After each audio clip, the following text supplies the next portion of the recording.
Hello there, good evening. It is the Friday edition of Starr today here on Starr FM. I am Tutuwaa Danso. Let's take a listen to the stories leading the park this evening.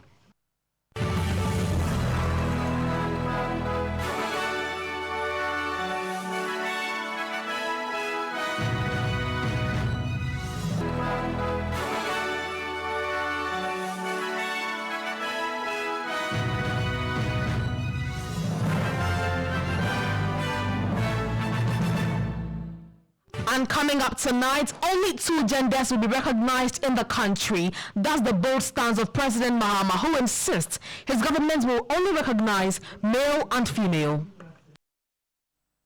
In fulfillment of the rollover contracts, Cocoa Board and Ghanaian farmers are going to lose 4,000.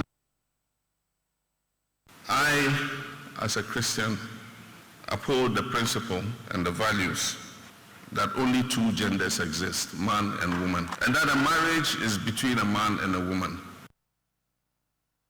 We have reactions on this for you shortly. Also coming up, President Mahama under heavy criticism for comments that the Akufo-Addo-led government grossly mismanaged the economy and left it in ruins. We hear from a former deputy finance minister who insists the economy was in the right trajectory and on the path of recovery when the New Patriotic Party government exited power. Also ahead, Greater Accra Regional Minister passionately appeals to traders and locals to help make the capital city clean. And ahead, a suspected killer of KN University students remanded in prison custody for 2 weeks. Now, workers of Cocoa Research demand immediate removal of the Chief Executive Officer, Dr. Francis Kwame Paddy. We have the details of that demand of the workers plus their petition to Cocoa Board. Meanwhile, President John Dramani Mahama has painted a gloomy picture of the country's cocoa sector amid revelations farmers are likely to lose $4,000 per tons in the 2024-2025 crop season.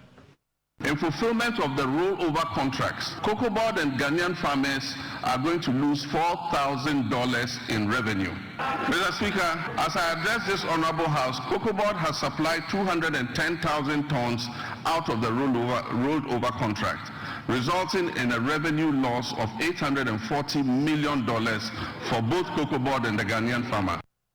Tonight in the bulletin, we take a critical look at the country's cocoa sector and what is accounting for the huge indebtedness, and also get some reactions from cocoa farmers and Cocoa Board. We have the details of these and many other stories making up this 90 minutes broadcast. Do stay.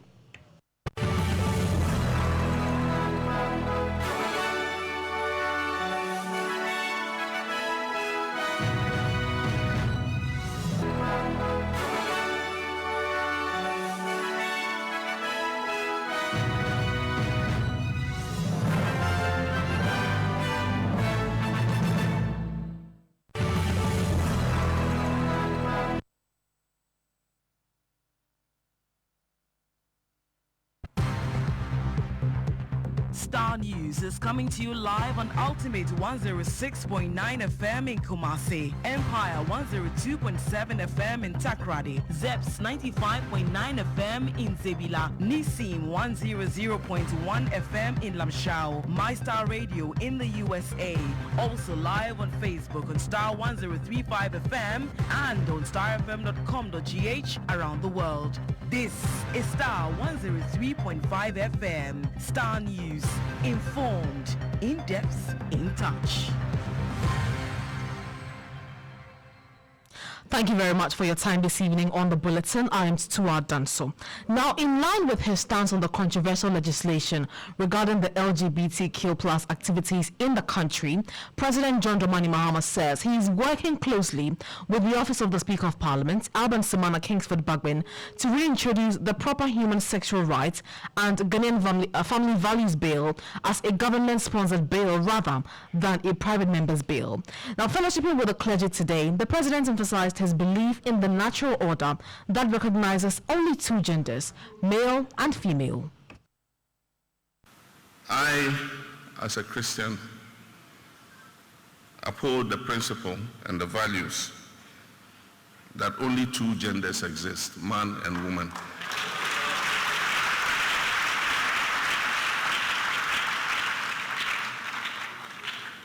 And that a marriage is between a man and a woman.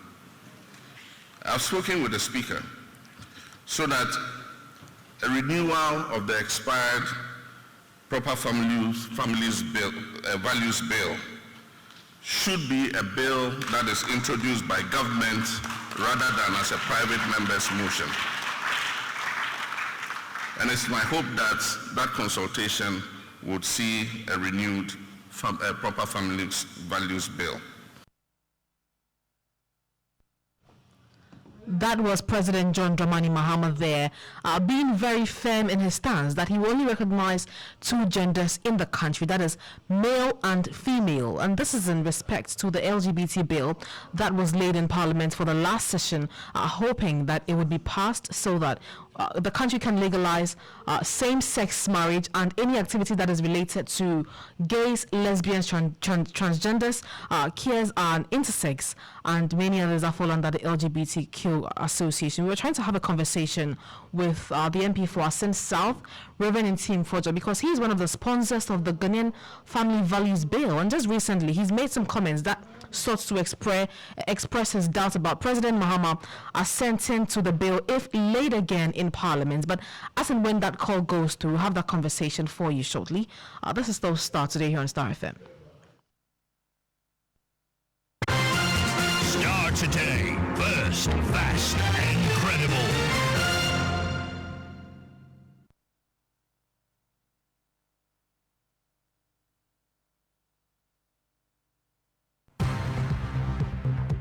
Starr News is coming to you live on Ultimate 106.9 FM in Kumasi, Empire 102.7 FM in Takrady, Zeps 95.9 FM in Zebila, Nissim 100.1 FM in Lamshao, My Starr Radio in the USA, also live on Facebook on Starr 103.5 FM and on starfm.com.gh around the world.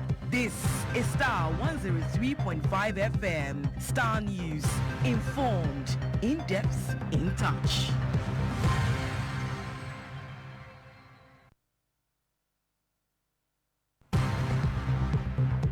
Starr News is coming to you live on Ultimate 106.9 FM in Kumasi, Empire 102.7 FM in Takrady, Zeps 95.9 FM in Zebila, Nissim 100.1 FM in Lamshao, My Starr Radio in the USA, also live on Facebook on Starr 103.5 FM and on starfm.com.gh around the world. This is Starr 103.5 FM. Starr News.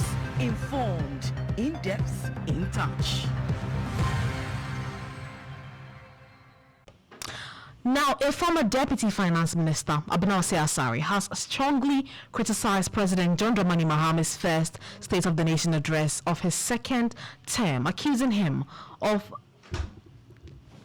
talking to a set of clear governance agenda. Now, President Mahama, in his maiden State of the Nation address on Thursday, February 27, 2025, painted a bleak picture of the Ghanaian economy and pledged to restore stability.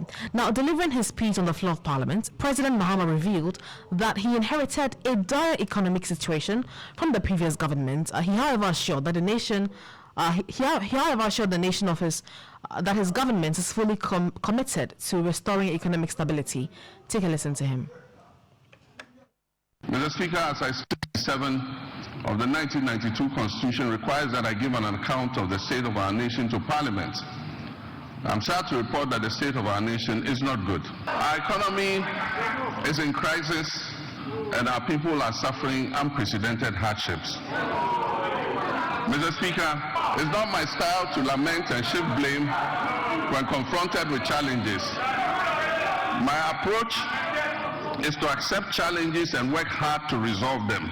Indeed, this is precisely what the people of Ghana elected me to do. I have therefore not come here to lament on the state of our country, though there's much to lament about. I understand why I was elected with such high voter confidence, and that is to solve Ghana's problems. With your permission, Mr. Speaker, and within the constraints of time, I'll take the liberty to elaborate on how we intend to address the numerous challenges facing us as a nation.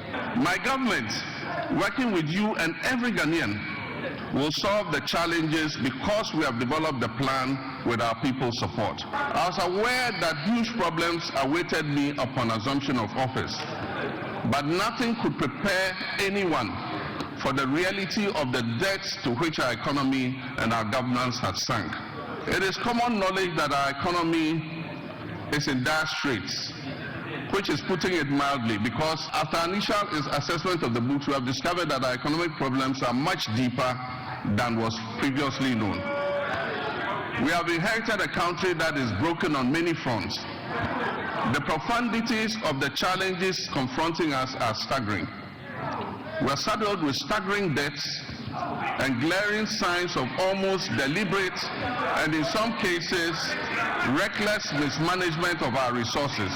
Our food import bill continues to soar, reaching alarming levels of over $2 billion and That was President John Dramani Mahama there. We're going to revisit that subject shortly, but let's return to our earlier story, where the President earlier today with the Fellowship with the Clergy made clear his plans or his indication that his government will only recognize two genders, that is the male and the female genders. Let's go over the phone lines and have a conversation now with the Member of Parliament for Asin South, Reverend Intim Fojo, one of the sponsors of the Ghanaian Family Values Bill. Thank you very much, sir, for your time this evening. Now, President Mahama has stated that his government will only recognize two genders, and he also intends to introduce the Family Values Bill as a government-sponsored bill. What is your immediate reaction to that?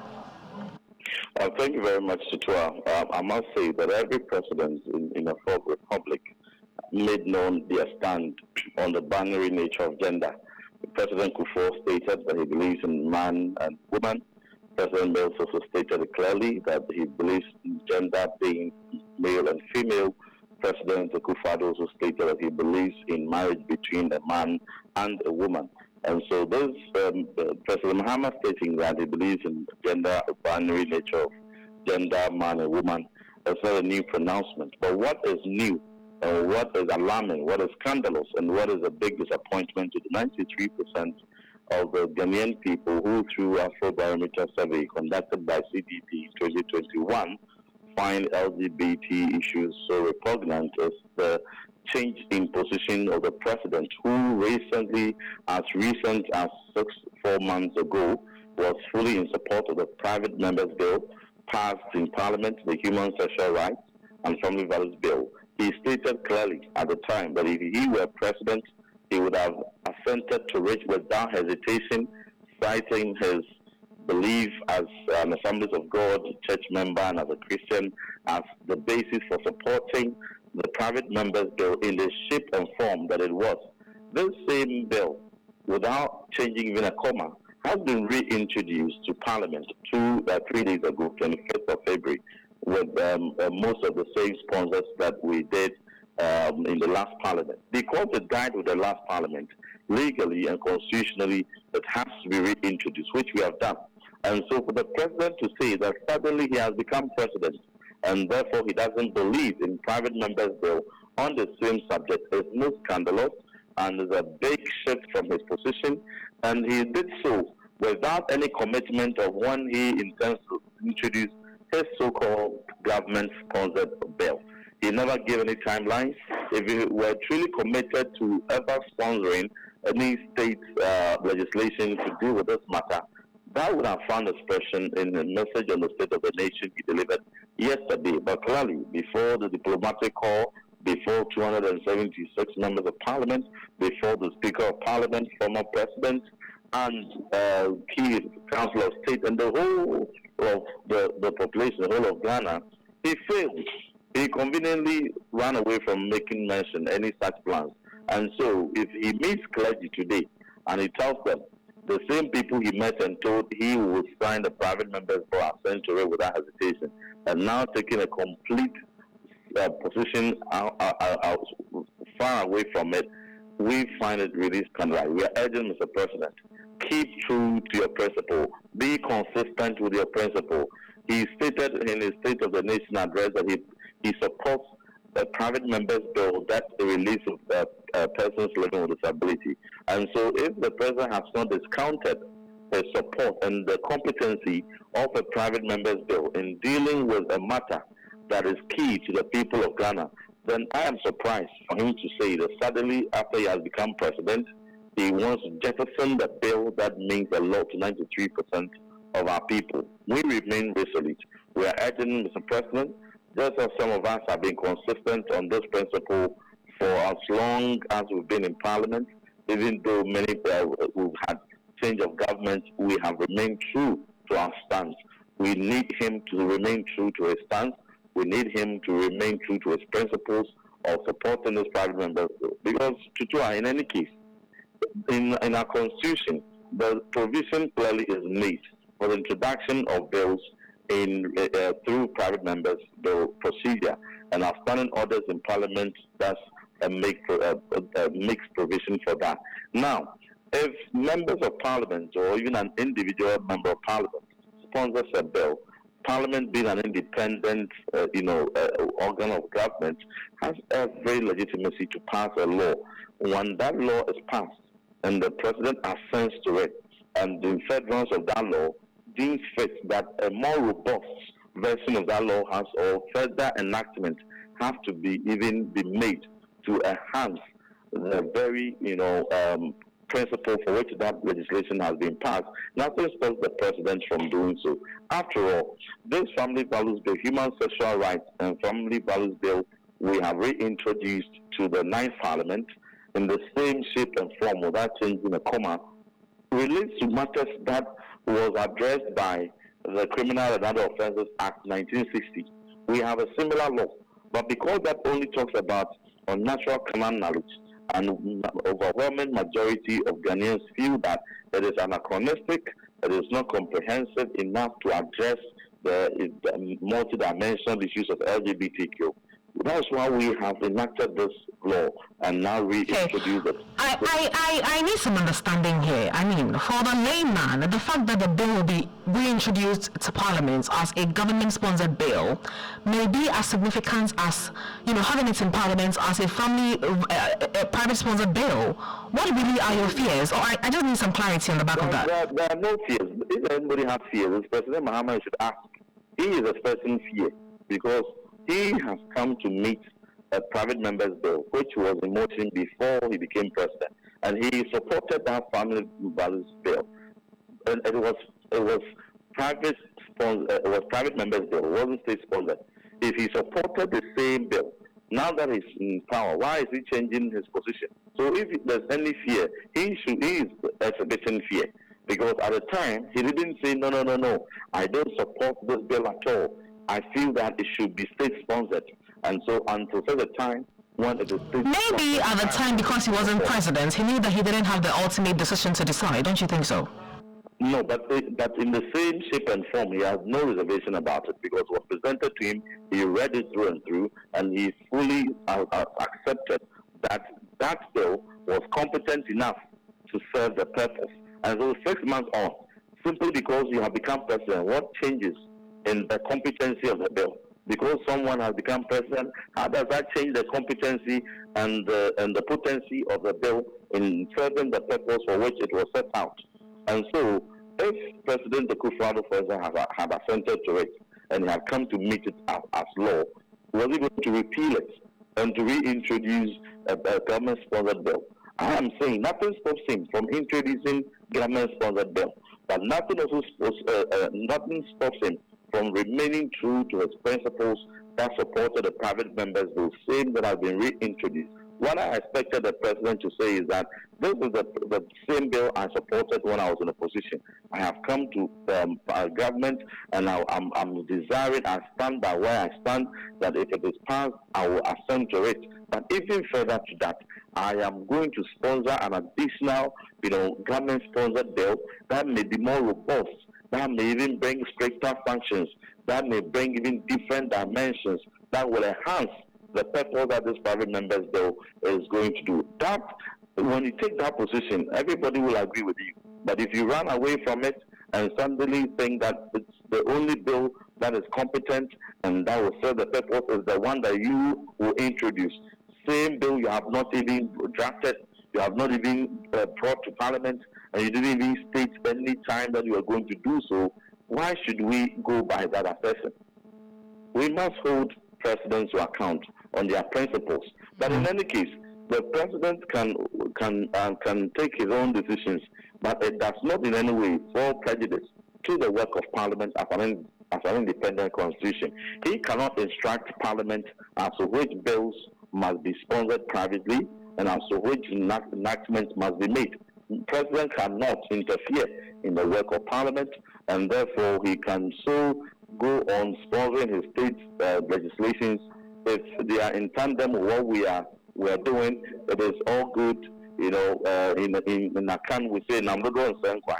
It's all going to be well and good. It's going to be enhanced, and therefore he should have no fears at all why this private members will same thing that was passed is being reintroduced. Okay, but do you really have doubts that he may have the bill assented to eventually? I will not preempt his position on the private members bill. In all fairness, I have to be fair to the president, and so the good people of Ghana I represent on these ideas will not be excited that I'll be taking prejudicial views or preempting the position, but they are saying, let us be steadfast, let us be principled and consistent, let us finish the same thing we started, and then whoever is the president at the time, ours is to pass it, and it is the duty of the president to make pronouncements on it, whether he will sign or not. And when we get there, we will hear the clear pronouncement from president. If we pass it and he comes to say, well, I won't sign it, private members bill, Ghanaians will reply him. The same people who replied our government will reply him, because 93% of our population find these practices repugnant, including 93% of the 6.3 million votes he obtained.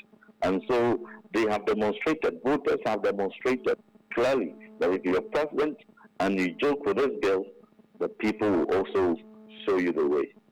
Absolutely. Now, because he made these pronouncements in church earlier, let me just ask you this. How do you see religious bodies or leaders playing, what sort of role do you see religious leaders playing in the passage and enforcement of this bill? The religious leaders have always been supportive. They have never shifted their post, they have never shifted their principle. They've been with us in the beginning and they are with us. They have never reneged their support for us and guidance. The coalition are solidly with us. Every stakeholder that supported us in passing this bill has been where they are standing. No one has shifted. Now, I remember vividly, when this bill was first laid in Parliament, the concerns from some of these human rights groups were that the bill will create some sort of discrimination or social division or even violence against the LGBTQ plus individuals. How do you respond to this? This bill was attacked by several lawsuits to various courts of competent jurisdiction all the way to Supreme Court, and it survived. The Supreme Court ruled in favor of this bill as not affronting any aspect of international human rights. It ruled in favor of this bill as one that is not affronting any aspect of our Constitution, and so this bill stands the test of time, and this bill is not one that is going to infringe on the right. As a matter of fact, it is rather going to protect the rights of people and society. And so this bill has been tried and tested, has been through the mill, has been grilled, has been tried in court, and it stood vindicated. And so the same bill, nothing has changed. If those same people, contest it, wherever they take it, it will come back, same position will be held. Thank you very much for your time this evening. That was the Member of Parliament for the Asin South constituency, Reverend Intim Fojo, giving us his 2 cents on the bill. This is still Starr Today.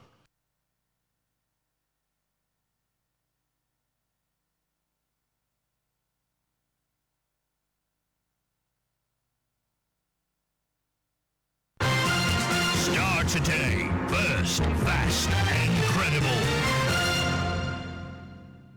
Now let's return to our earlier story where former Deputy Finance Minister Danso Starr has strongly criticized President John Dramani Mahama's first State of the Nation address of his second term, accusing him of failing to set a clear governance agenda. Now, President Mahama, in his maiden State of the Nation address on Thursday, February 27, 2025, painted a bleak picture of the Ghanaian economy and pledged to restore stability. Delivering his speech on the floor of Parliament, President Mahama revealed that he inherited a dire economic situation from the previous government. He, however, assured the nation that his government is fully committed to restoring economic stability. Take a listen to him. Mr. Speaker, as I speak, 7 of the 1992 Constitution requires that I give an account of the state of our nation to Parliament.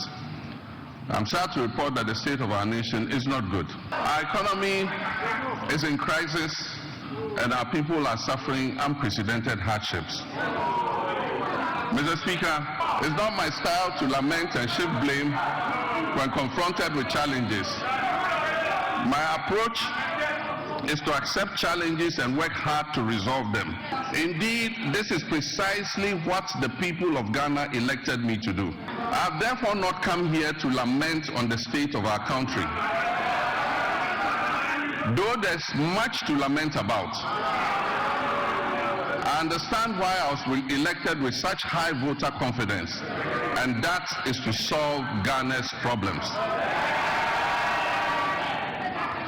With your permission, Mr. Speaker, and within the constraints of time, I'll take the liberty to elaborate on how we intend to address the numerous challenges facing us as a nation.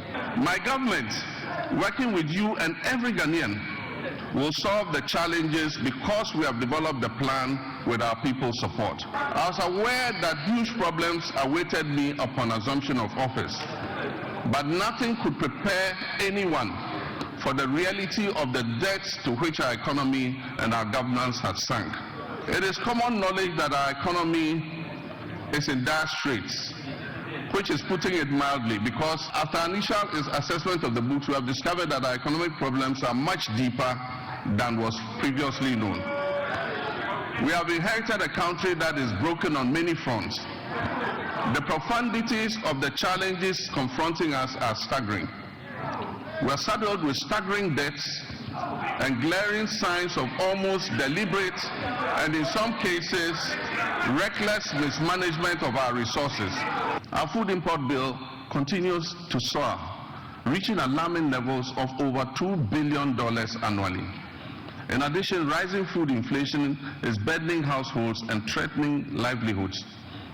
Today, inspired by the Almighty God and propelled by the massive mandate given to me by the good people of Ghana, I am moved to make a similar purposeful and bold declaration that I, John Dramani Mahama, I will fix the economic crisis confronting our country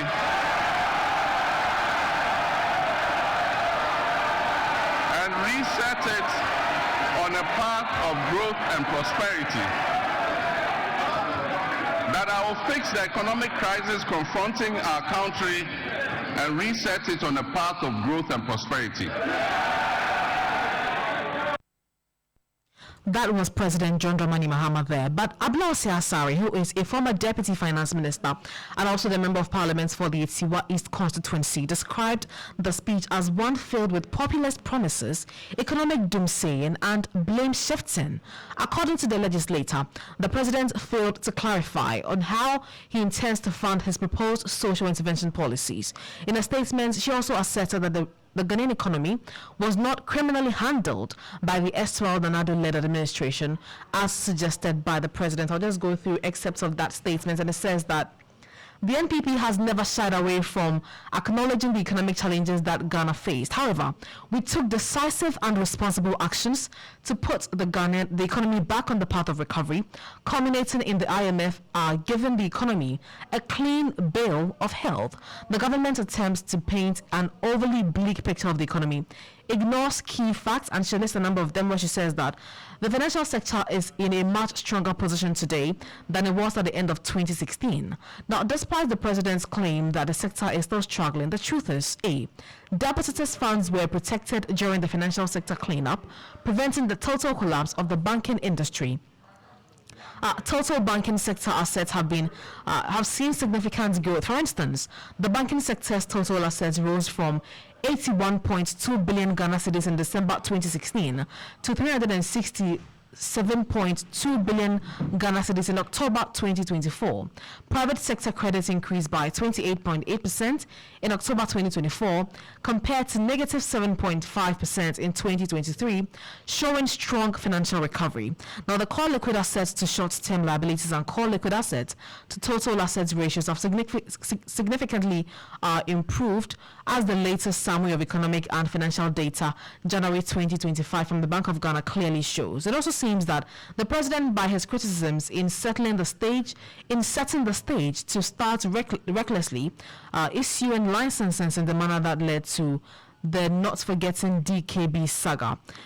She also goes on to say that Ghana's economy was not criminally handled as the president implies.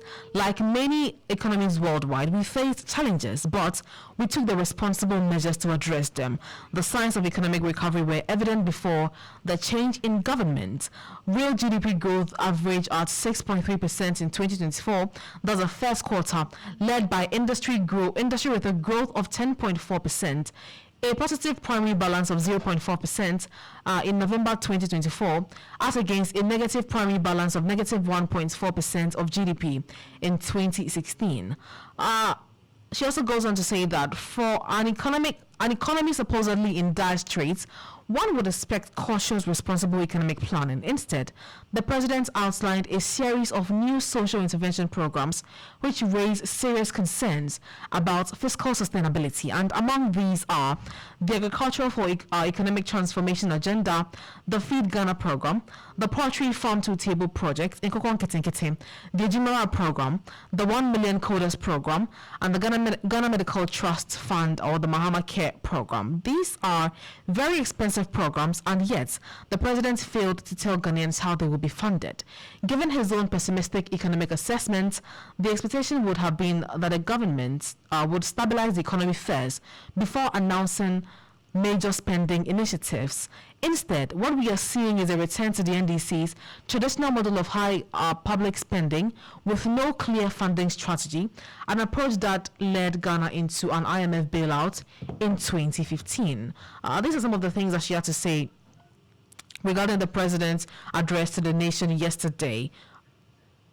Now, the Ghana HIV and AIDS Network, Ghana, is appealing to the Ministers for Finance and Health to ensure the state of the nation's commitment to the president would be translated into a reality in the 2025 budget. Now, this follows a commitment by His Excellency President John Dramani Mahama in the 2023 State of the Nation address to shore up the shortfalls from the USAID 90 days funding freeze. In a statement released today, Ghana also called for the operationalization of the National HIV and AIDS Fund, which will make available enough domestic resources to complement the country currently receives from the Global Fund and other international partners. Let's go over the phone lines now and have a conversation with Ernest Amwabe Otten, who is the president of the Ghana HIV and AIDS Network. Ernest, thank you very much for your time. What is the one thing that your group is looking out for ahead of the presentation of the 2025 budgets? Right, thank you very much, and a very good evening to all your listeners. So the one very thing we are looking forward to is the announcement by the Minister for Finance that the government has put X amount into the National HIV and AIDS Fund. We want to see the fund operationalized with funding, because if you look at the Act says that the Minister for Finance must go to Parliament and make that declaration. So that is one thing that we are looking forward to.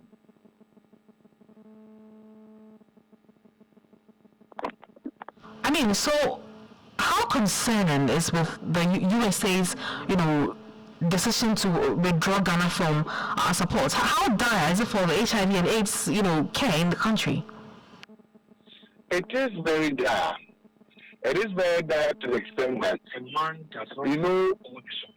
Ghana, all the HIV and AIDS program that we do, a greater part of the support comes from the Global Fund. And the Global Fund also relies solely on mainly on the U.S. government. They contribute more than 50% of the funding for the work of the Global Fund. So if the U.S. government withdraws funding, it is going to affect us seriously. Now, in Ghana at the present time, if you look at three regions, Western region, Western North, and Ahafo, these three regions, we virtually don't have any interventions there. And that is because there's a U.S. government that sponsors these interventions in these three areas. Now that this stop work order has come, it means, as we speak, there's nothing happening in these three regions. And these three regions are hotspots because of the mining activities and because of the oil and gas activities in these areas. These areas are really hotspots for HIV new infections. So it is really a bad situation for us. Also, as a country, we barely buy antiretroviral drugs for our clients. And this stop work order should continue. We really are very much concerned as to what the future is going to hold. So it is quite critical so far as the HIV and AIDS management in the country is concerned.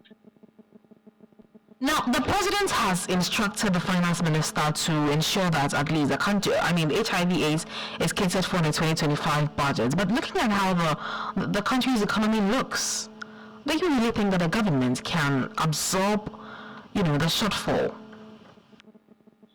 Yes, I think it is very much possible for the government to really absorb this shortfall. As we indicated in our statement, back in 2016, the process was actually initiated for the National HIV and AIDS Fund to be established. It's just unfortunate that within the previous government, we never got the fund really made fully operational. But at least from what happened in 2016, you can see that commitment is there. So we believe that if we are really committed to getting this fund established, we can actually get it established. So that is why we are hoping that the Minister for Finance will make the commitment by the President become a reality reflected in the budget for 2025. All right, Ernest, thank you very much for speaking to us. That was Ernest Amwabeng-Otin, who is the president of the Ghana HIV and AIDS Network. Now, tertiary students have lauded a move by government to introduce military training as part of National Service Scheme. President Mahama gave the hint during yesterday's State of the Nation address in Parliament. Now, the president believes this will promote discipline in the country. Take a listen to him. To achieve a legally robust regime to govern national service, I've also tasked the Minister for Youth Development and Empowerment to coordinate and present to Parliament a legislative instrument to support the implementation of the newly passed National Service Authority Act 2024. That's Act 1119. We will introduce short military training as part of our National Service Scheme. This will instill a sense of fitness and discipline into our youth. The administration of scholarships is another challenge. It has been fraught with a lot of challenges. The poor who genuinely need scholarships are unable to access them because the rich and wealthy always crowd them out. Some students have been speaking to Starr News about plans to introduce military training as part of National Service Scheme. Take a listen to them. Basically, if you value discipline, you value other skills, as in going into other industries, I think it's a good idea because they entail discipline a lot in the military. So basically, when the president instills that or introduces that, I think personally it's a nice idea because you have some level of discipline even though we are not in that field. So I think it's a nice idea. The initiative he brought about is a very good one, which can or can not be opposed. I would like to join because it's going to open greater opportunities for me, which, let's say, I'm an accountant, so as I'm diving into the military aspect, I'm going to explore different career opportunities, such as meeting different people, which I'm able to develop an interest in the field of the military personnel. I think it's a good initiative because the mindset he used to bring it is for like national defense in case there is one, but it shouldn't be compulsory because, like me as an example, I'm not interested in military like training and all because I don't think it will be good for me. There are instances whereby there is an emergency of maybe you wanting to defend yourself or trying to call the police, but they are not able to get there right on time. So if you know some things about the military or how to protect yourself, I think it would help. As for me, I think it's a good initiative because you finding yourself in, let's say, serving the nation by maybe joining the army, learning, at least it will help you maybe develop some skills for self-defense, maybe in case of any attack or anything, because me like I'm living in a shy man, you go to places sometimes they're awkward, but sometimes you develop skills to maybe defend yourself. Let's head to the Ashanti region now, where the suspected killer of the Kwame Nkrumah University of Science and Technology student has been remanded in prison custody for 2 weeks. This follows the tragic death of a level 400 biological science student Joanna Deladem Yabani on Thursday, February 27, 2025. The incident has sparked fear among students on campus, given the uncertainty and potential risks they may face. Now, the suspect, Daniel Tutuwaa, appeared before the Kumasi Circuit Court 2 earlier today, where he was remanded. Here is our university's public relations officer, Dr. Daniel Norris Bekwe, narrating the incident to Starr News. So we have beefed up security on campus. If you watched or you read my second statement or the update, you would have noticed that security has been actually tightened within the university and then around the university. We have about something in the region of almost 100 police officers. Our own security services have been deployed to vantage points to ensure that everyone within the university community, including those who are off campus, are safe. We want to assure students that we have their security concerns at heart, and we will always do everything within our powers to make sure that all members of the university community are safe. In the meantime, we've asked them to make sure that they work in pairs and avoid working in dark places with their valuables in the night, and then also report any fictitious activity that they may chance upon to the nearest to the police and then our security services within the university campus.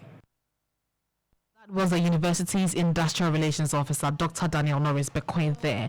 We're trying to have a conversation on the back of that with Anita Ikuya-Trewakuma, who is the assistant registrar at the university, because students have expressed fear over what happened yesterday, fearing for their lives that if the school authorities do not intensify security on school campus, such small issues may be recorded. But let's go on the phone line because Anita Ikuya-Trewakuma has joined us. She's the assistant registrar at KUST. Thank you very much, madam, for your time this evening. Now, thank you very much for having me. Some of your students have expressed fear over what happened yesterday, indicating that if school authorities do not tighten security on school campuses, many such incidents may be recorded. How secure is the university campus for students? The university campus is very secured. It's very secured. We take the security of our students very, very seriously. And we work hand in hand with the district police command as well as our own internal security. And we are hoping that students would also take their security seriously as well by going ahead and practicing all the security measures that we have laid out for them to observe. Are you able to run us by some of the security measures that you have laid out to them? So I said yesterday, during all the unfortunate incident that happened, we had a meeting with the regional security, and they assured us of the immense support that they will give us. But so far, we have deployed over 50 police officers across our country. We have about 5 mobile police patrol teams from the anti-robbery squad because of some of the robbery cases that we had recorded. We have positioned about 34 police officers from the SWAT unit in the Ashanti region, also on our campus. And we have security personnel who are always at strategic locations. And, we have an active and a vibrant in-house security as well, who are always poised to ensure maximum security. Now, we understand the prime suspect in all of this has been remanded into prison custody for 2 weeks. How satisfactory is this development for you? Well, as of now, I think it is early days yet.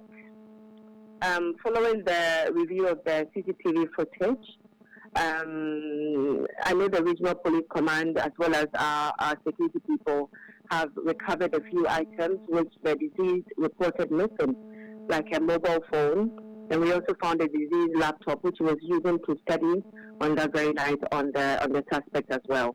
We are hoping that the law will not, grind slowly, but we'll get justice soon. Absolutely. Now, you just mentioned that you've had, the opportunity to review the CCTV footage. Definitely. Not to prejudice any ongoing investigations as it stands. In the footage, did the boy act alone or he committed the act with somebody? As of now, because of the footage, the police have arrested only him as a person of interest in the case. But did you see anybody else with him when you were reviewing the footage? I will be unable to further mention any other, as you said, as not to derail the investigation that's currently ongoing. Now, has the family of the victim been notified formally of this unfortunate development? Immediately. And fortunately for us, they joined us on campus, as well as management met with them yesterday. And it was not an easy spectacle, but we are hoping and we are working with them diligently. Our hearts and our prayers still goes out to them. We are praying for God's comfort in this very difficult time for each and every person. Okay. What about the family of the suspects? Well, the family of the suspects is also, they've also been notified, and I'll leave it at that. Very much, Ikua, for speaking to us. You just had my conversation with Anita Ikua Kuma. She's the Assistant Registrar at Kwame Nkrumah University of Science and Technology. This is still Starr today here on Starr FM. Starr today, first, fast, and credible.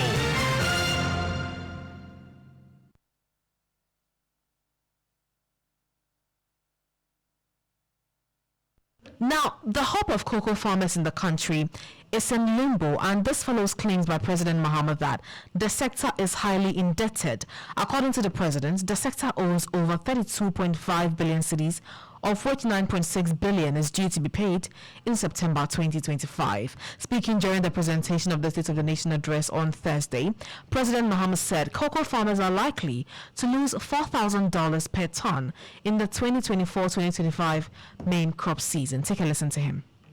After initial assessment of the books, we have discovered that our economic problems are much deeper than was previously known. We have inherited a country that is broken on many fronts. The profundities of the challenges confronting us are staggering. We are saddled with staggering debts and glaring signs of almost deliberate and in some cases reckless mismanagement of our resources. Mr. Speaker, not even the restraints of an IMF program were enough for the previous economic managers to exercise prudence in managing our finances. After setting an inflation target of 18% by the end of 2024, the actual outturn was 23.8%, significantly higher than the threshold agreed with the IMF. The Ghana cedi continued its downward slide, losing 19% of its value against the dollar in 2024.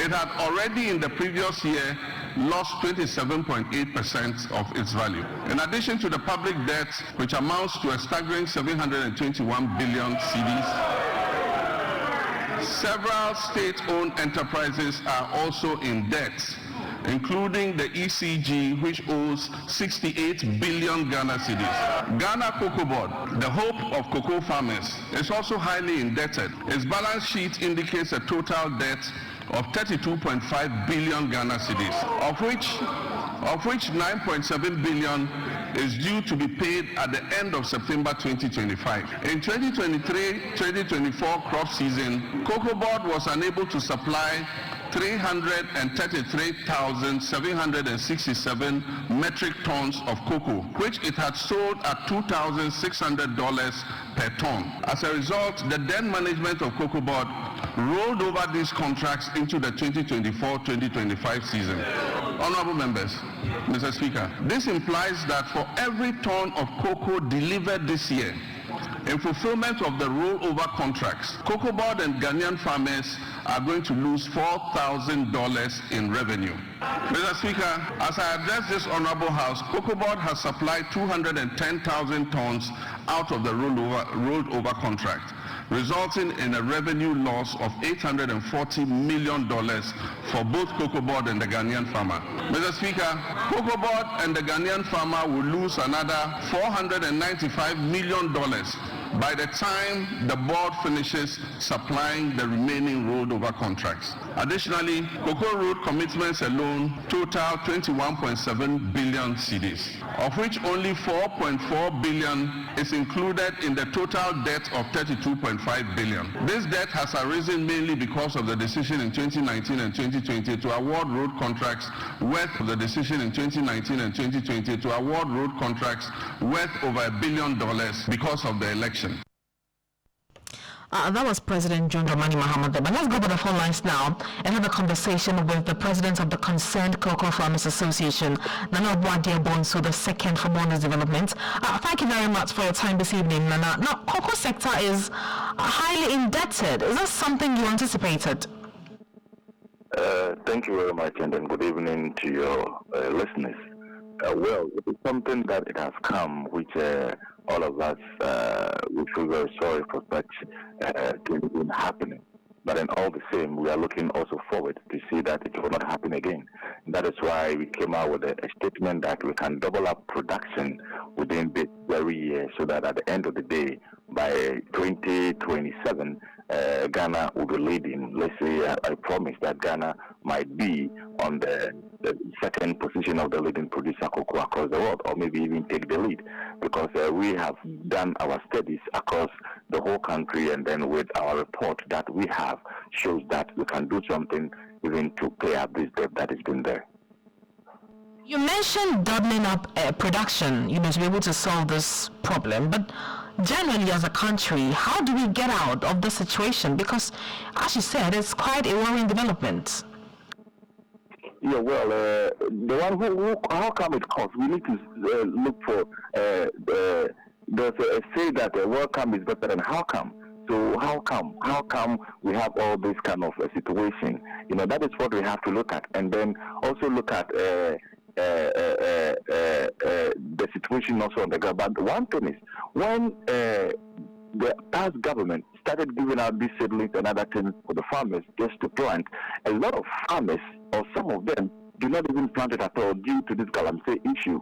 And another thing was, the galamsey also cleared a lot of cocoa plantation. And then also, with our identification of community challenges, we realized that most of the cocoa farmers, when we were complaining that the price wasn't all that good in a way, the government then is back to us. So at the end of the day, most of the farmers cut down their cocoa trees for rubber plantations. Others also give out to these, to these galamsey people. All these are part of it.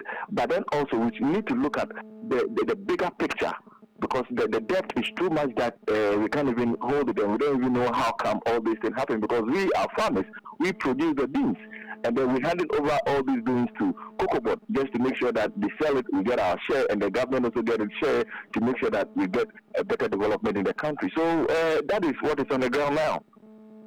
Now, based on the assurance from President John Dramani Mahama, I mean, you are a stakeholder, so you know just how dire the situation is in that sector. Is there hope for the cocoa industry? There's hope if only the current administration will listen to the concerned farmers, because we are on the ground and then we know what is happening. We've done a lot of things. I think the past government, I told them that we have a video which is very critical that the president has to look at it.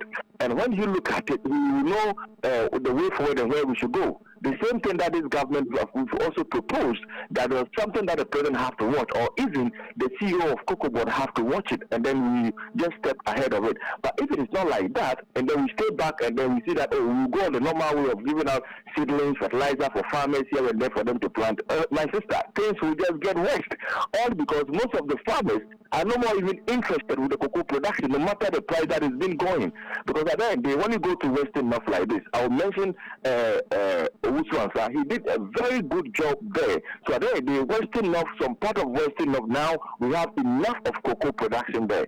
So I think we have some people that we need to bring them on board, like somebody like Tutuwaa, somebody like Samuel Boatin, who also works at the Cocoa Board. That's the SPB some time ago, and he's still at Cocoa Board. With the concerned farmers and some FBOs within the cocoa industry, I think we have the power to make sure that we can double up and make sure that things will go on well. But then, who knows? Are they going to call us? They are in government. Now that they came, at least they should have invited some of the FBOs to sit down with it and say, the way forward. I am the new CEO of Cocoa Board. Okay, fine. What is the way forward? What can we do so that at the end of the day, we can hit our target? But that has not been done. So then we are just looking up to, because we can't force ourselves to them. If they call upon us, we are ready to support, because already we don't get any support from government, but the kind of job that we have done has even helped Ghana in a way. Now that we have have helped us in a way that we have even some cocoa now. If it is not we, I tell you, like there will be not even single cocoa beans in this country. So we are looking up to the government. If they call upon us, we are there. We are the players on the ground. We need a job. We can double our production, that we can even take lead of Cote d'Ivoire and other countries across the world.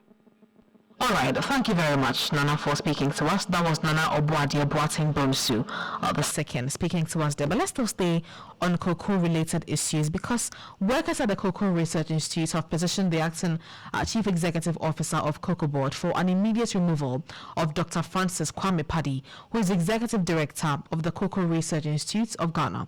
According to the union, research work has significantly declined under the leadership of Dr. Kwame Paddy, as research proposals are now rejected without recourse to the Research Review Committee. My colleague Emmanuel Ejabin has joined me in the studios with the details of that statement. Ejabin, thank you very much. What are they saying? Well, in the statement before their conclusion, which is signed by the national chairman, they have 3 key pointers for them, and that's with a decline in research work. They're also saying they're lamenting the autocratic leadership style, they say, of the executive director, and as well, all of this leading to a low staff morale. On the very first point, which is the decline in research work, they're saying that since his appointment in 2020, he has cancelled and rejected research scientist proposals without recourse to the Research Review Committee, which is almost defunct, and research activity has significantly declined. They're saying that the executive director has, for when it comes to research publications, they are now contingent on the permission of the executive director per assessment and acceptance or rejection by fellow scientists. It used to be the norm then, but now that has changed. They say since advancement is tied to publication, research papers written by the people the executive director has personal issues with are no longer eligible for publication, which is quite concerning. It's a very lengthy point there. On matters of autocratic leadership, they're saying that the executive director has no recourse to the other supporting staff who assist to lead and manage the institute. He has rather resorted to a one-man and autocratic leadership style and would not listen to constructive suggestions and dissenting views. Social programs like sports, which are important to keep a healthy body, have all been stopped indirectly by the director. They're saying that leaders of workers have been subjected to abuse, and they have been threatened through letters due to their advocacy for the welfare of their members. So various sectional heads are also being threatened because they are protesting the autocratic leadership style of the executive director. Briefly, what really are their demands? What are they demanding? What they want the president to do is that for them, they are depressed, they are afraid, and they are hopeless. So sorry, the Cocoa Board chief executive, they are hopeless because any attempt to offer something fresh and beneficial for the institute is largely ignored.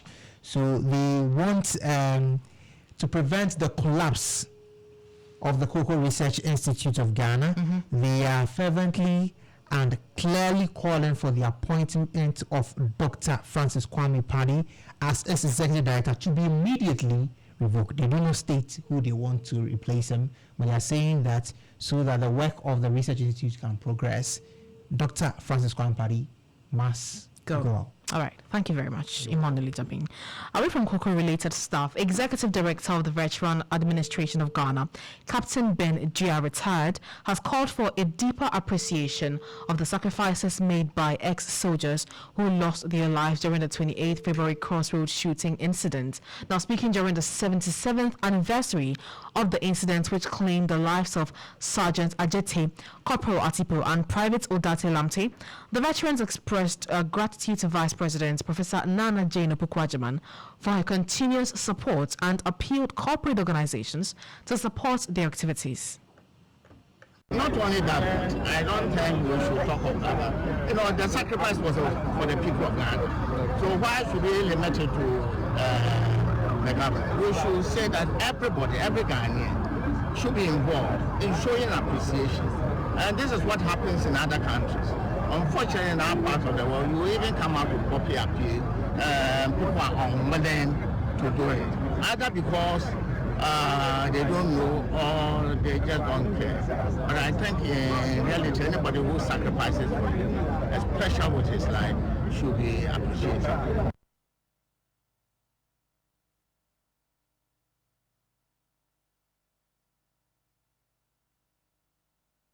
Now, tensions flared during the vetting of Deputy Attorney General nominee Dr. Justice Shremsai when Majority Leader Alexander Pedomarkin made an unexpected request to the nominee. The request, involving a dance, caught the attention of the first Deputy Speaker, Bernard Ahiafo, who didn't take kindly to the exchange, and what seemed like a light-hearted movement quickly turned tense as Ahiafo questioned the appropriateness of the situation. My colleague Elekbilim Awuku has the rest of the story. To demonstrate to you that I am the chairman for this particular vetting committee, that may be your last question. Ladies and gentlemen, that was the first Deputy Speaker and Chairman of the Appointment Committee, Bernard Ahiafo, finally dropping the hammer. I'll urge upon you to withdraw those words used on me. Chairman, I will not stand by overruling the question that you are not going to demonstrate any dance. You were whimsical and capricious in the way you overruled my question. I will not withdraw. You would not demonstrate any dance. This is not a demonstration forum. This is appointment committee. So why did the Akachi South MP snap? I'll tell you. A simple request from the Minority Leader Alexander Pedomarkin to Deputy Attorney General nominee Dr. Justice Shremsai during his vetting. Demonstrate the Akpi dance a bit, just for a second.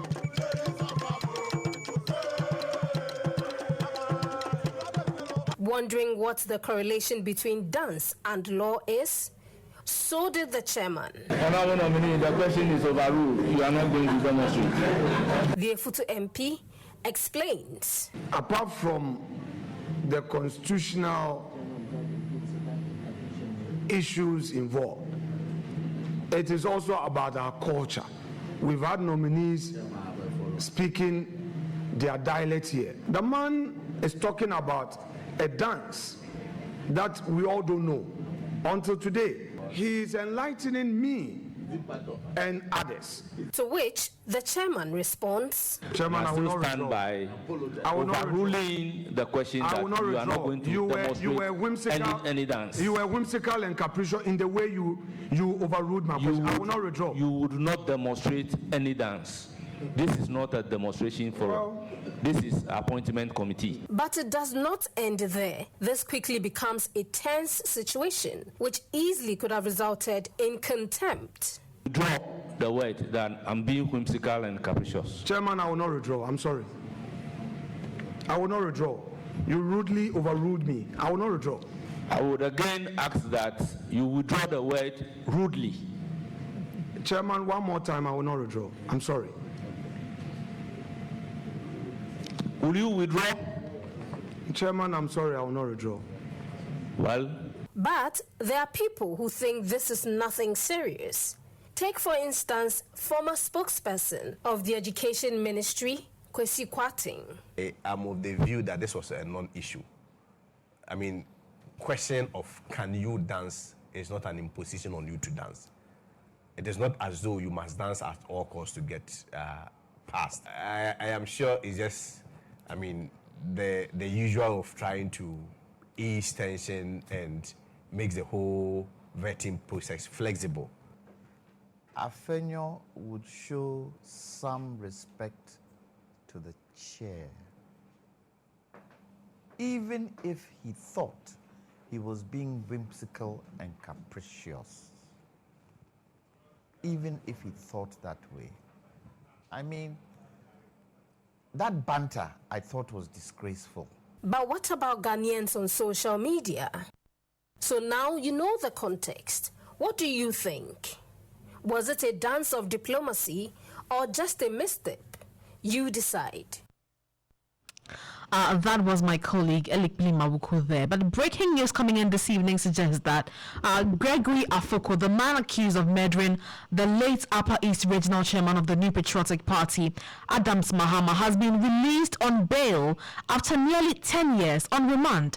The High Court in Accra granted him bail on February 21, 2025 in the sum of 500,000 Ghana cedis with two sureties, one of whom must have a landed property. And as part of his bail conditions, Afoko must report to the police every 2 weeks, and registrar of the courts must verify the authenticity of any document presented. Let's go over the phone lines and have a conversation with our legal affairs correspondent. But before that, let's listen to Afoko when he was released on that bail. Yes. Congratulations. Thank you. Today you are going home. Yes. What will you tell Ghanaians? Oh, I will only say we should have love for one another and we shouldn't be wicked to one another. Okay. Now you are going home. Yes. How does it feel today? Oh, great. Feels great. Great. For you? Yes. Yes. Congratulations. I wish you all the best. Thank you. All right. So that is Gregory Afoko. Our man on the ground, Mutala Inusa there. Mutala, thank you very much for your time. Tell us what happened in court today regarding Gregory Afoko finally being released on bail. Yeah, Vanessa, May 21 will be exactly 10 years that Gregory Afoko was arrested, and ever since he was arrested, he's never been granted bail until last Friday, 21st of February, where Justice Marie Simmons, the Criminal Court 2, admitted him to bail in the sum of 500,000 Ghana cedis with two sureties. One of the sureties, the court said, should be justified with landed properties. It's been a week ever since the court granted him bail. As part of the bail condition, the court also directed the registrar to ensure that documentation that will be brought to court to justify or to execute the bail bond should be verified and make sure that they are very authentic. It took the sureties a whole week. 7 days after today, Gregory Afoko has been able to satisfy all the bail conditions. In fact, they arrived at the court few minutes after, before 4 o'clock, when the whole the court was almost about to be closed. But of course, the registrar had patience for them. They've been able to sign all the processes. He himself has documented and signed all of them. The sureties, including Mr. Paul Afoko, his senior brother, was also present in court to sign all those documents. And as we speak, Gregory Afoko has been released on bail, meaning that he will now be coming to court from home until the final determination of the case in which he is standing trial together with Asabke Alande for allegedly pouring the substance believed to be acid or the former or the late Upper East Regional Chairman Adams Mahama, leading to his death. So nearly 10 years now, Gregory Afoko has had his temporary freedom gained after he's able to sign all the bail conditions a while ago. That sounds like a relief to him, but really, what was his posture after finally being released on bail?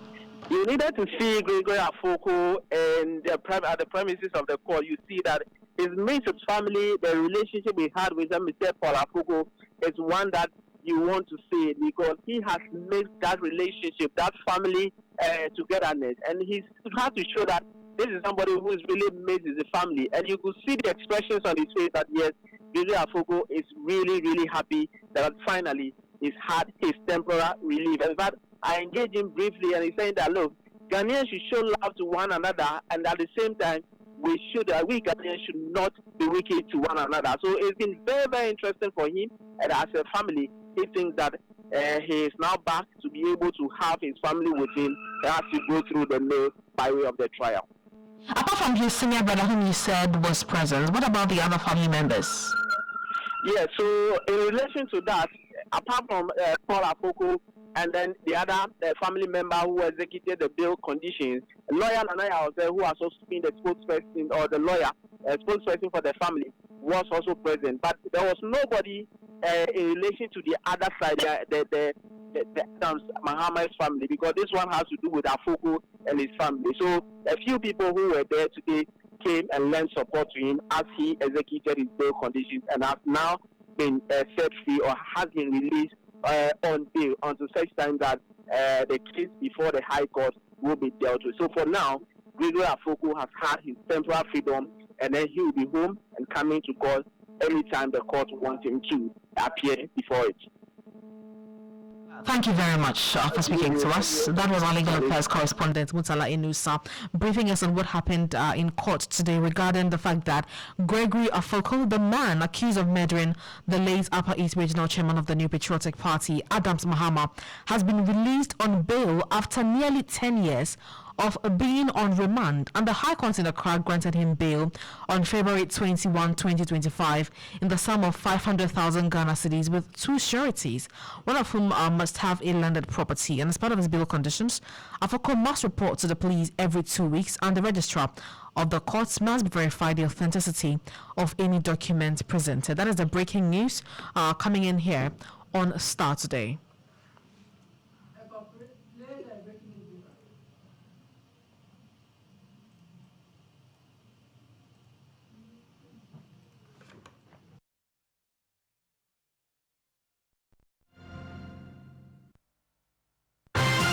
Tracking the news with breakneck speed.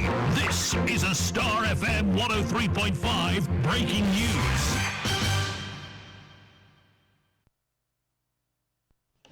Now, let's head to the Ashanti region and focus on a rather sad development, because it's been a painful loss and a period of grieving for the EIB network these past 2 months, because breakfast show host and programs manager for Ultimate 106.9 FM in Kumasi, Julius Caesar Anadem, was called home after a short ailment on January 2nd, 2025. Before he joined Ultimate FM, then Ultimate Radio in 2014, Caesar's media career, which spans more than 2 decades, saw him work as a passionate journalist, a lover of features and documentaries, a news editor, programs manager, and an astute host of news and current affairs programs on a number of television, radio, newspaper, and online platforms. Notable media stations he has worked with, including GBC, the Graphic Group, the Multimedia Group, Sky, and Radio Max in Takrade. Well, Caesar goes home tomorrow, and here are some colleagues sharing their deepest memories about him. Truth be told, I haven't wept like this over anybody's loss, all my life, because Caesar is that kind of person who is a pivot. Caesar carries everybody's trouble. Caesar fights for everybody. Sometimes you marvel at what kind of person Caesar is. Caesar is one person who is like I'm lacking words to describe his personality. It's like he has a certain type of aura, a certain type of energy that you notice him even from a distance. even before you move from the reception to get to the studio, you know Caesar is around. And that aura and that energy is something that I think we are going to miss, because I've learned so much from him. He has knowledge on almost every topic that you should bring out for discussion, and he's also very welcoming, regardless of who you are. Even if as an intern, when you are here with us, the way Caesar will relate to you, it's a blow to us, and I'm still yet to come to terms with the fact that Caesar is gone and he won't be with us anymore. It's very sad. This is very devastating and so heartbreaking. And Caesar is just a soul that is down to earth. He is an advisor, a motivator. I mean, you know, Caesar, right after the morning show, I'll be coming in. And at times you will still just, your time, SB, I've stolen some of your time. You just be laughing before you even enter into the studio and start your show. The fact that when I walk in early in the morning, I wouldn't hear his voice. I will really miss him. I'll miss his advice, and he's so understanding. He was always a motivator. You come to the office, sometimes he can gauge the mood and then see that people are down. And he can even come up with some humorous statements and comments so that it would take people to laugh, even if you are not in the mood to laugh. He was expecting those things, taking the tension of people and putting smiles on people with comments, and it's really difficult. He was a motivator. He always tell you, hey, don't stop, don't give up, we will make it. And it makes it difficult for us to take what has happened. Now, several politicians have also been trooping to the station ahead of his interment and funeral commemoration. Prominent among them are regular panel members on the Ultimate Cup of Tea, a show he hosted till his demise. Quite frankly, I took the news extremely hard because I didn't really expect the young man that I refer to as my son, Caesar being one of the greatest leaders in the world. I just broke down in tears. I just couldn't believe that Caesar had gone. Although most of us would have wished, I'm sure, that he had lived much, much longer to provide the kind of service in journalism that helped to shape various views and opinions. The EIB has suffered a big blow. I do want to extend my very, very deep and sincere condolences to his wife and the daughter that I called my princess. And you know that. Most of the time that we needed a platform, Caesar has always been there for us. And he's so much accommodating, so much tolerant that no matter what the topic is, he'll still be able to deal with you.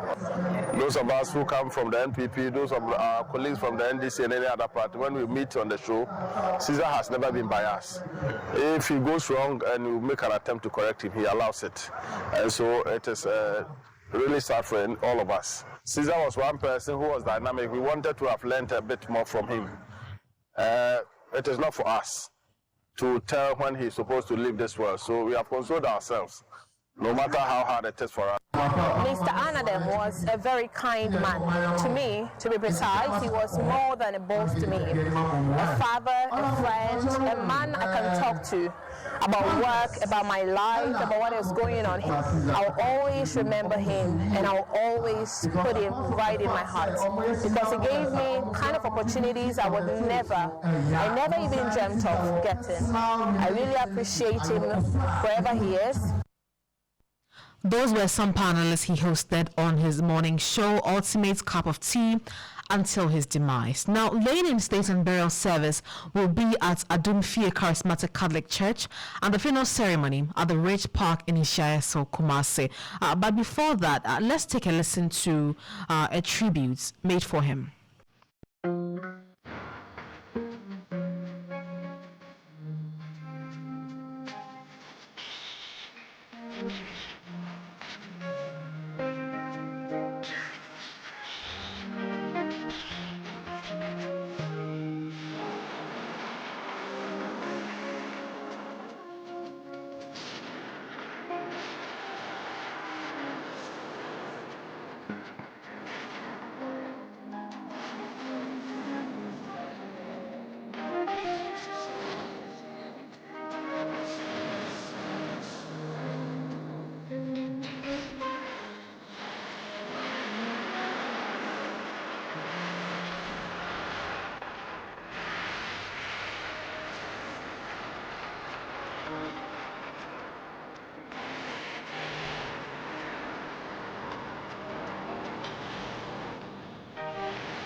We will bring you tributes later, but as I said, it's been a very painful loss and a period of grieving for the EIB network in this past 2 months. And this is because breakfast show host and programs manager for Ultimates 106.9 in Kumasi, Julius Caesar Anadum, was called home after a short ailment on January 2nd. And before he joined Ultimate FM, then Ultimate Radio in 2014, Caesar's media career, which spans more than 2 decades, saw him work as a passionate journalist, a lover of features and documentaries, a news editor, and programs manager at Ultimate FM. His demise is actually a very big blow to the entire EIB network. But let's go by the phone lines and speak to Nana Benyin Animel for further information on the funeral preparations ahead of tomorrow's event. Nana, thank you very much for speaking to us. And so, what can you tell us about preparations ahead of tomorrow's funeral? Thank you so much, Tutuwaa. We are very, very ready for Caesar's final funeral rites tomorrow. It's actually started from today because we are having to set up the 2 locations where we are having the final funeral rites tomorrow. The first location is the Adumfie Catholic Charismatic Renewal Center, located within the premises of the Pokuai Senior High School, where we are going to have its laying in state that starts at dawn 4 a.m. until 8 a.m. this morning, where we have the burial service. So after the burial service, we are going to take our brother and colleague to the Tanoso Royal Cemetery, where we are going to lay him to rest, and then come quickly to the Ridge Park, which is opposite the officers' mess in Kumasi, around a locality or an enclave called Denyami, where we are going to have the final funeral rite. So that starts for tomorrow, and then God willing on Friday, we'll do the Thanksgiving service at Adumfie Catholic Charismatic Renewal Center, and then come to the Ridge Park once again in the afternoon to sit down. It's been overwhelming for us as a business unit in Kumasi, and then the love that other sister radio stations have shown is overwhelming for us. I mean, virtually every radio station or every TV network in Kumasi is talking about Julius Caesar Anadum's final funeral rites tomorrow, and we would like to use this opportunity to say a big thank you to all of them, and for especially those who came today to help us to do the setting up of the canopies and preparation of the ground and all. We are extremely grateful to them. Nana, but what has been the mood, from his colleagues and everybody else? Because it must be a big blow. But what has been their mood ahead of tomorrow? It's been a mournful one for us from a programming perspective. We changed our style of music on air. For the entire week, it's been mournful music and sorrowful music. Once the phone lines are activated and people call in and, they share all sorts of tears with us. And then even in the office premises, everybody virtually coming in black and, dark clothes in reverence to the demise of our colleague. Caesar is a pivot Caesar is a pillar. Caesar carries everybody's troubles once they tell them. Sometimes you don't even tell Caesar your troubles, and he's carrying it for you. He fights for everybody. I mean, and if you ask around for people to tell you how good Caesar has been a colleague to them, they'll tell you that all they can say is, may the Lord grant him a peaceful repose of his soul. Even though you are in a very mournful state, as you put it, I'm sure that you may have one or two fond memories of Caesar. What are those? Oh, Caesar is that kind of colleague who pulls everybody along. You know, we are having an event and maybe it rains. Once it rains and everybody goes and he says, Charlie, program now, Caesar is the one who comes and says, Charlie, let's go. We can do it. And then he pulls everybody along. I mean, Caesar is a party person. Once we are having any of these office mashup sessions, you know, like a little sit down, a weekend or something, Caesar is the one who brings the party alive. There's always something interesting Caesar will say. And for me especially, because I work with him very closely, I mean, it's a big blow to me because, I mean, on the night before he passed, we had communicated. I had introduced a new DJ for him to try the guy on air, and then I called and spoke to him about the guy. We had a very lengthy conversation, but from nowhere he started talking about, Charlie, you have to take care of your health. Charlie, you guys have to take care of your health. It's very important. Health is very important. But it did not occur to me that Caesar was telling me he was going, only for me to be called around 1 p.m. the next day that Caesar had passed, and then we had to go and find, you know, somewhere to lay him to it. All right, Nana, thank you very much for speaking to us, and condolences to all of us, but especially to the team at Ultimates. This is a very tough development, but that was Nana Ben Animel. He's the brands and marketing manager for Ultimates FM. Now, jokes about leader and Conservative Party Kemi Badenoch are just beginning, following an exchange in the British Parliament that quickly earned her the title of Saviour of Western Civilization. There are more details in this report. And I saw firsthand what happens when politicians are in it for themselves, when they use public money as their private piggy banks, when they promise the earth and pollute not just the air but the whole political atmosphere with their failure to serve others. She made headlines with controversial remarks, particularly related to the UK's aid budget and her reception in Nigeria. She's a lawyer, the leader of the opposition, and the leader of the Conservative Party. She is also MP for Northwest Essex, the fourth woman to lead the Tories, and the first black woman to do so. But now, Kemi Badenoch just earned another title, Saviour of Western Civilization. Her latest title comes from a face-off between the opposition leader and Prime Minister Keir Starmer ahead of the latter's visit to Washington, D.C. to meet with U.S. President Donald Trump. I wish the Prime Minister every success on his trip to Washington. The visit to see President Trump must serve our national interest. Her praise of the Prime Minister for following her advice on cutting the aid budget did not go over well.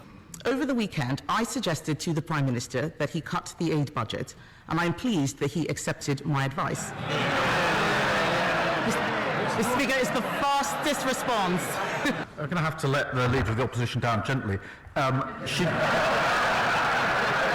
She didn't feature in my thinking at all. I was so busy over the weekend I didn't even see her proposal. I think she's appointed herself, I think, Saviour of the Western Civilization. It's a desperate search for relevance. And with that, the roasting began online. Kemi Badenoch quickly became the subject of jokes, particularly among Nigerians. She has long faced criticism from Nigeria due to accusations of denigrating the country. So, if you come across such comments popping up in your feed, just know it's a matter involving the UK and, by extension, Nigeria.